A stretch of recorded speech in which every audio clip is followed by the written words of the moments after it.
Alright, what's good, y'all? We're back with another video, man. Like, subscribe, comment, all that cool stuff, man. Today we're going to be jumping into this interesting topic today, man. And I'm telling you guys, I mean, we do videos all the time exposing the music industry and the wrong things that they do to manipulate the black community mostly, and to be able to manipulate the masses outside of the black community, man. It's just a whole matrix thing that's literally just degrading the people to make the society bad, and it's just stupid. Because if you're governing and ruling this world, why are you making it evil? It just doesn't make sense. But today, in this topic, what we're talking about is these songs actually contain real rituals in the lyrics, bro. And a lot of you guys don't understand why when you walk around, you just say the hook, or you just say one little or two words in those songs. Those are the spells that's been casted, man, and small things lead to big things, man. I promise you. And I'm pretty sure everyone that's watching this, ladies, fellas, I know you guys know that. Small things lead to big things. So today we're just going to jump into this video. Without further ado, let's do it. Joining me for this Truth Talk episode. In today's episode, we're going to be talking about the songs that were inspired by Aleister Crowley. Let's get right into it. The biggest artists in the world have always had a rebellious way about them. This rebellious persona these artists embody usually attracts young fans who themselves are seeking to be rebels. This is the reason why genres like rock and hip-hop both became so popular, as they both embody this rebel attitude. Rock and hip-hop instructs its listeners to act wild and do whatever a person wants. These are the values at the core of rock and hip-hop, and you can hear it in every song. You can basically find just about every artist in these two genres making songs that embody this attitude. While most people think it's just a gimmick artists pick up to sell more records, it's actually much deeper than that. There is a hidden reason all these artists act the same and sing about the same rebellious ideas. It's because they were all influenced by the same man. A man who is the most influential person when it comes to the music industry. And his name is no other than Aleister Crowley. Even though Aleister Crowley was infamous, he is still largely unknown by the masses. Usually only two types of people know who Crowley was: those who are occultists and those who study and expose the occult. In the world of the occult, Crowley is definitely one of the most influential people to ever live. He created multiple secret societies in the early 1900s and led many others, and even founded his own religious practice he called Thelema. Thelema is an occult religion based on the worship of the goddess Babylon. Members perform rituals and practice a ritual form called sex magic.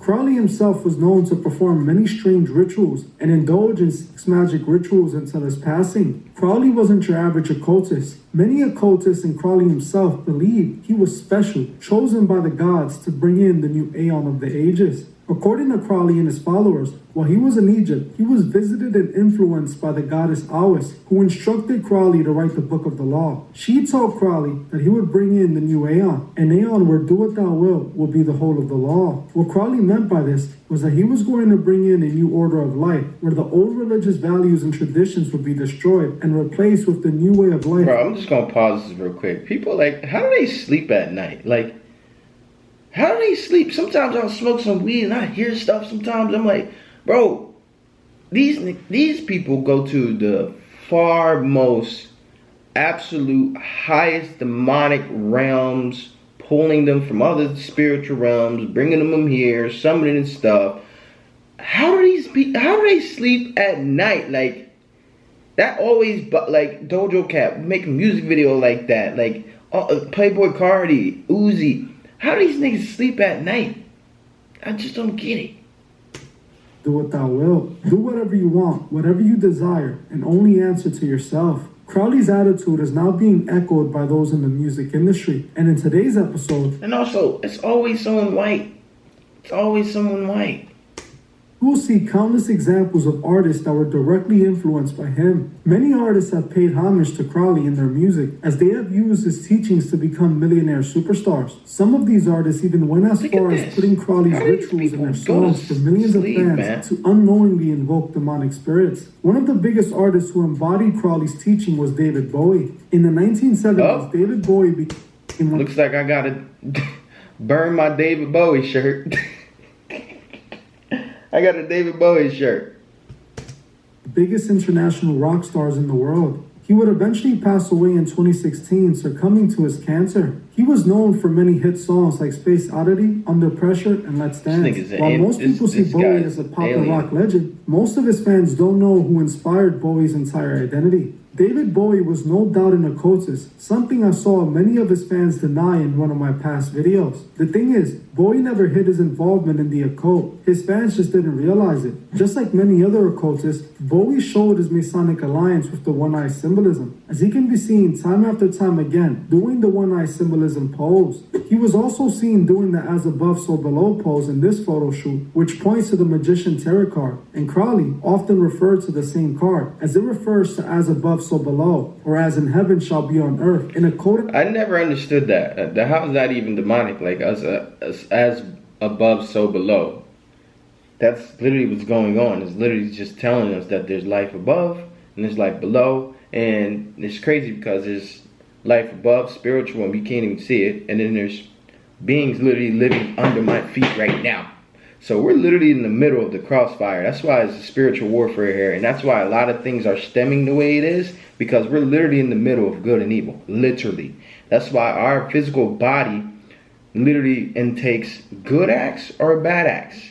But that doesn't mean we're all evil. That doesn't mean we're all good. In fact, we all are villains and heroes at the same time. But it's which one do you play the most? Or which one do you play the most? I just wanted to throw that in there, because not one person that's watching this video is neither good or bad. But there are people that want to play in the evil more, and there's our good people that want to be good more.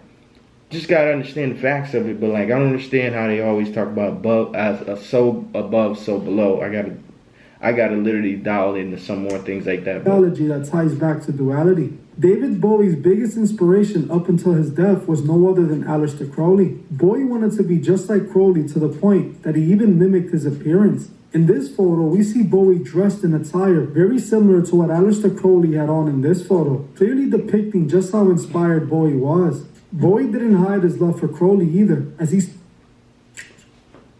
Canva whiteboards are great for planning. As he spoke about him in many of his songs. In his song Quicksand, Bowie straight up shouts out Crowley in the lyrics of the song. This video He sings in the opening lines of the song. Yeah, this is a long video, y'all. This is a 17-minute video. Crowley's uniform of imagery, portraying Himmler's sacred realm of dream reality. In the opening lines, Bowie shouts out the leader of the Golden Dawn, a secret society created by the Freemasons that was once led by Aleister Crowley. Bowie then went on to admit he is immersed in Crowley's uniform of imagery. He is confessing in his music that Crowley is who he was influenced by. This is the reason he dressed like Crowley. He wanted to... Bro, these are Egyptian uniforms. These are what the pharaohs, people in high position, wear in Egyptian times. And it's a white man mocking it, making... That's all... Come on now. More than half of everything that's going on in this world is just things that have been taken from Egypt, and they made a civilization based off of truths but lies. That's literally what this whole United States shit is. They took the dollar bill, the Egyptian pyramid. There's so many symbolization, so many things. They want to demonize it. What they did was took our stuff and they demonized it, and now they're making it more evil than what it's. That's literally what's happening, bro. I mean, just like I said, literally these are Egyptian uniforms that the pharaohs wore, and now they're saying that it's evil, but it's the person that's wearing it that's making it evil.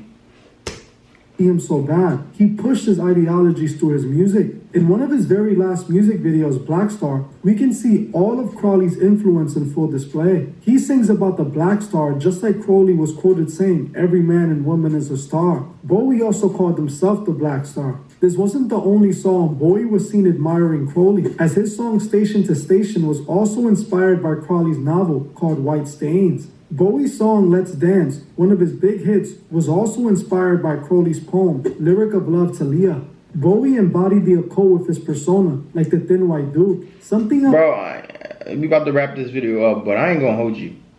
what they do in Hollywood is they transfer consciousness because they mastered it, they learned it, they took our secrets from Egypt and they mastered it, they kept it from the world, and they're using it literally in the music industry. More than half of the people that died in the music industry still alive. I mean, Orlando Brown says it all the time. And all his Orlando Brown literally tells us all the time about it because he sees it firsthand. So when he says it, it's highly confirmed. And when he's talking about he wants to be like that guy, it's probably really him. It's probably really him. Bowie always referred to was the coming race of In David Bowie's body. The Order of the Golden Dawn referred to. Crowley referred to this coming superhuman race, which he claimed possessed supernatural abilities and had no fatal effects from the use of substances. He also claimed that these Supermen were non-gender specific. In the song Quicksand, Bowie refers to the Superman. He also does it in the song called Supermen from his album The Man Who Sold the World. Bowie's song Oh You Pretty Thing is also all about this master race that would take over the world one day. He was referring to this race of Supermen that is soon coming. What Bowie and Crowley were referring to was the supreme or the master race. That's him, and that's... you guys probably don't. That's him. This is him. He came. David Bowie's him. So all this, there's no such thing as coincidence. He's just trying to replicate what he was before. And honestly, man, this is not even really. This topic's not even really. This video is the wrong title. That's my alarm for it going up. This is the wrong title. This song contains real rituals and lyrics. Well, we're going to wrap the video up right here. This one wasn't really a good video for me, but I'm going to post it anyway for you guys. Like, subscribe, comment. Tell me what you guys think. Let me know what videos we should react to next. But, yeah, peace.